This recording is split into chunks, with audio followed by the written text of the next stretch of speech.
There's an undeniable and sublime magic to cinema, a resonating force we've all experienced, yet find it almost impossible to define. Those ephemeral strands that connect us to life seem to materialise in front of us time and time again, only to fade away into our memory.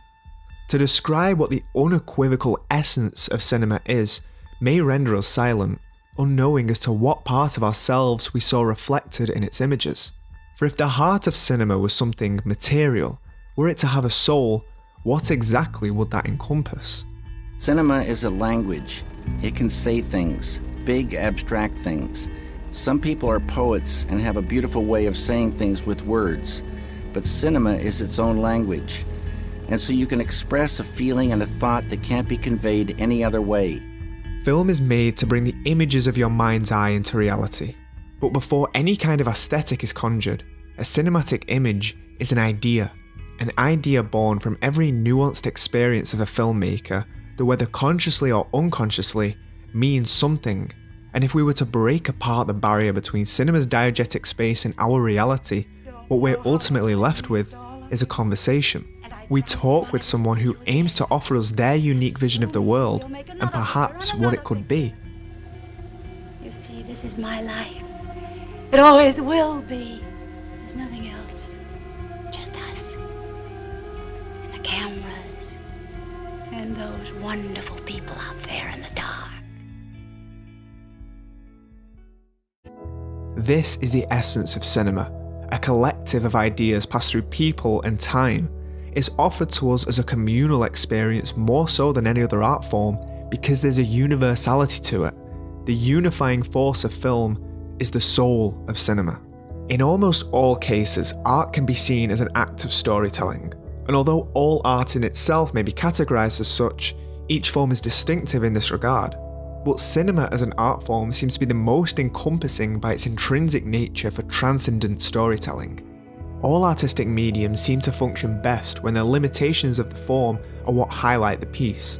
For instance, sculpture captures one defined moment in time, and although it can be viewed from unlimited points of view, what we're left with is a still figure made from limited materials, aiming to evoke more than just the outward geography of a person through these limitations. Cinema is an art form completely unique in itself, because its elements are visual and it's temporally linear. With cinema, the usage of time means that every piece experiences the passage of time both within its work as well as when it's viewed. Narrative linearity can allow the passing of time to appear cataclysmic when highlighted, in that we're all witnessing a moment that will never be replicated again. The urgency this evokes is a rather haunting realization of the artist as immortal, confronted with their own very human mortality. I will be dying. And so will you. And so will everyone here. This, accompanied with the visual element that carries with it a degree of verisimilitude that no other form seems to be capable of replicating, is the differing factor of cinema. Its innate need for storytelling comes from the filmmaker's own confrontation with this self-awareness, not only as an artist, but as a human. And that's why poor filmmakers, in a way, that's their greatest horror, is to be pretentious. So here you are, on one hand, is trying to aspire to really do something. On the other hand, you're not allowed to be pretentious. And finally you say, fuck it. I don't care if I'm pretentious or not pretentious, or if I've done it or I haven't done it. All I know is that I am going to see this. Films grow as we grow. It's possibly the pinnacle of self-reflective art forms with a celestial nature that can't be avoided. Cinema touches so many so deeply, for perhaps cinema is the artistic culmination of every human story transcended through time, and to create cinema may be to enrich the story of the human condition itself. I spend a lot of time with filmmakers like Danny Boyle or Scorsese or Bertolucci or Tilda Swinton or etc. When these people are together, they do not talk about the money. They talk about the ideas, the visual ideas. What did John Ford do in that scene, and how could I steal it? What did Tarantino do? How did Tarkovsky capture that amazing atmosphere and make us fascinated in this ambiguous place? These are the creative questions. If we are to give unanima to cinema, then we must think of the entirety of cinema as a collective being. No facet should be ignored when analysing a medium as a whole, so can no singular piece be put aside when discussing the very identity of cinema itself. Cinema is like Ouroboros. In order for it to exist, it feeds off everything that has come before it. In earlier cinema, the seeds for an individualistic approach were spawned by the most avant-garde of filmmakers. While artists were still learning the tenets of cinematic grammar, their premise was simple. Film is but another artistic language, and all expression requires some kind of impressionism. To not inhibit film beyond the abstract, but to put forth individual views of the world through cinema. It was only after several decades that pen was put to paper to define an individual's approach to cinema both thematically as well as stylistically, and auteur theory was born. The conversation regarding auteur theory is to this day a jumbled mess in regards to who is an auteur as well as what the stipulations are to even be regarded as such. We tend to believe that auteurship is the filmmaker whose work is instantly recognisable due to their recurrent characteristic traits. And this is true, but it's also the most superficial way of looking at the concept of the auteur.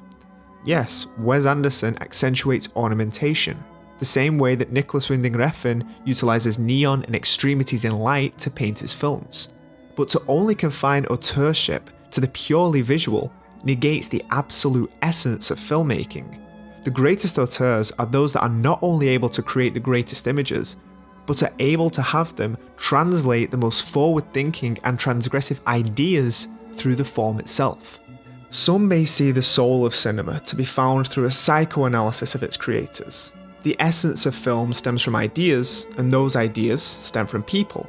But it's this individualism which makes up the soul of cinema.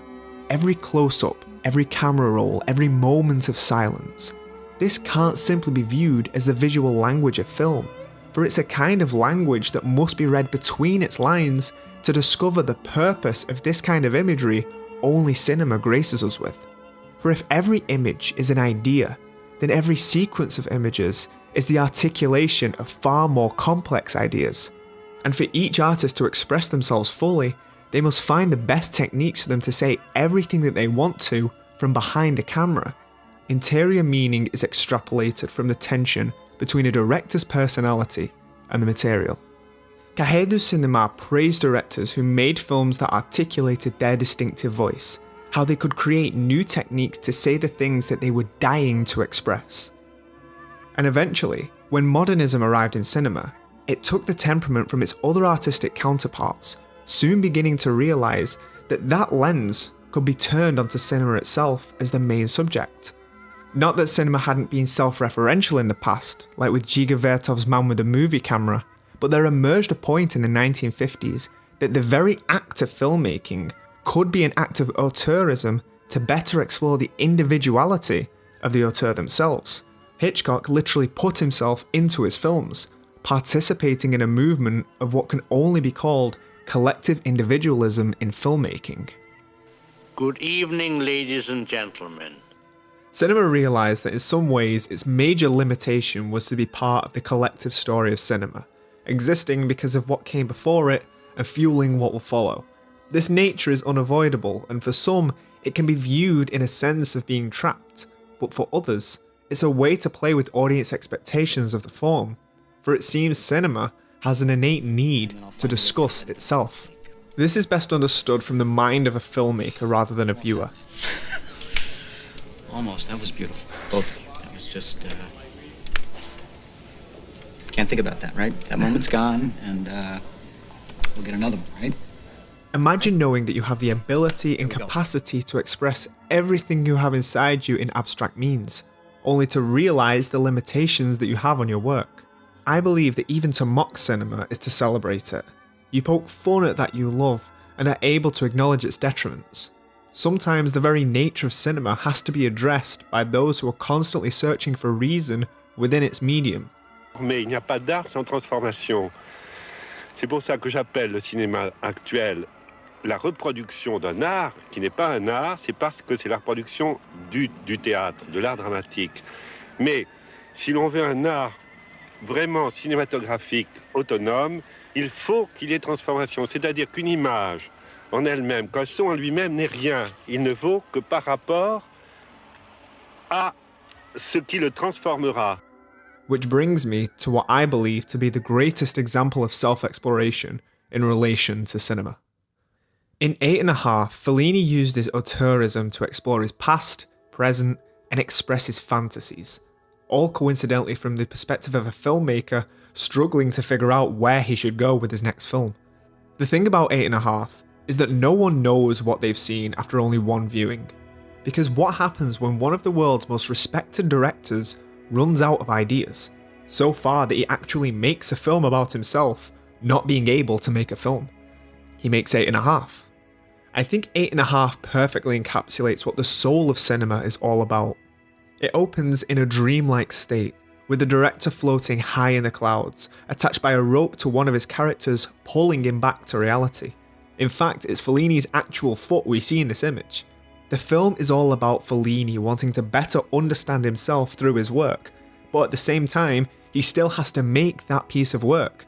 As we said, he's experiencing a passage of time, all the while the film is going through its own evolution in time. It's an attempt to synthesize the two. He wants to create his magnum opus, all the while artistically bankrupt. A charlatan, attempting to make others believe in his artistic genius, yet having no idea what he's going to do. 8½ brought about a new perspective of looking at the role of cinema, as well as the role of the filmmaker. Because what Fellini agrees with by the end is that the idea of the unknown is exactly what defines the artist. He fully embraces the elusivity of cinema, for that's what makes cinema so magical. The one thing that unites us to cinema is that we don't know what it means. Someone could create something tomorrow that completely destroys all our preconceived notions of it. If anything, anytime a film is made, this does happen. For Fellini, he claims he doesn't know what he wants or how to achieve it, but the film proves he knows exactly. And what better way to rejoice in this knowledge than a cavalcade of everything absurdist in his work dancing together in harmony.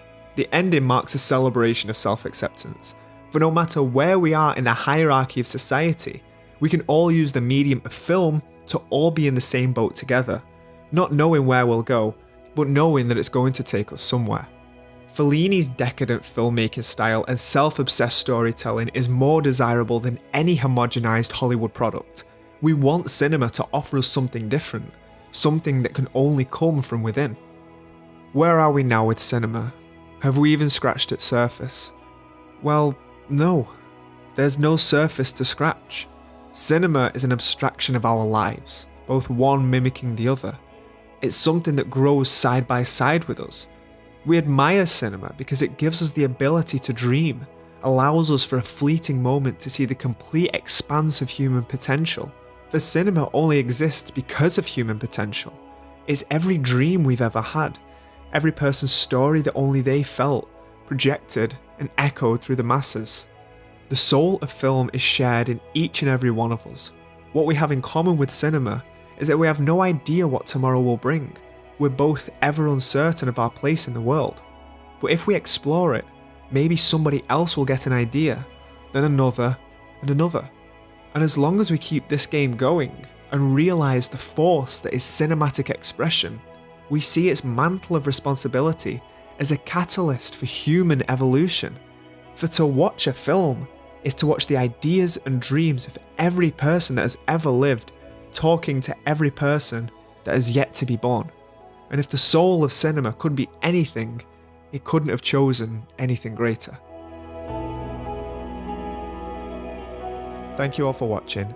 Here at Cinema Cartography, we're aiming to create new ways to instigate discussion about film.